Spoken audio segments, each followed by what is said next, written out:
Unis dans l'action pour les objectifs de développement durable, pour, avec et par les personnes handicapées, c'est bien ce thème qui a été au centre de la célébration de la Journée internationale des personnes handicapées dans le département de Pointe-Noire. Et pour cette 31e édition, la communauté des personnes vivant avec handicap de Pointe-Noire s'est retrouvée autour d'une même table afin d'échanger sur les problèmes qui freinent leur évolution sociale, surtout en matière d'emploi, de santé et d'éducation. Depuis plusieurs décennies, ces personnes handicapées vivent le martyre au Congo-Brazzaville. Leurs droits indéniables tardent à être reconnus par les pouvoirs publics. Nous, comme nous continuer, monter au combat que même les personnes concernant l'éducation, l'accès à la santé, l'emploi, la vie sociale, ce qui concerne les personnes handicapées, nous remarquons beaucoup de marginalisation, de discrimination. Donc nous voulons que notre communauté, les différentes catégories, les sourds, les aveugles, les albinos et les handicapés moteurs soient prises en considération.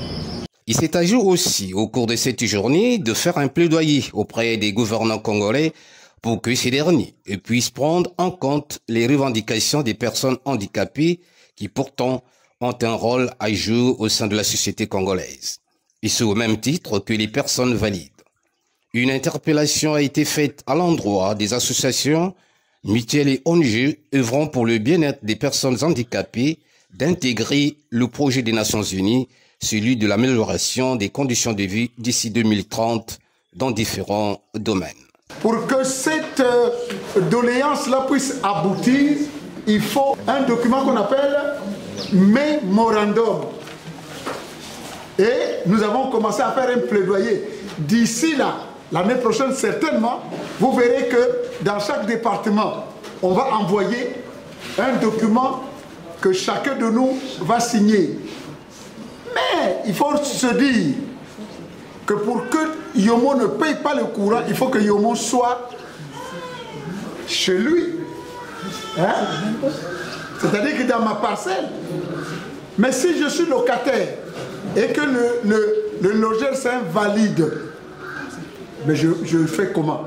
Si nous, en tant qu'UNACO par exemple, on signe, on va dire c'est un groupe de gens.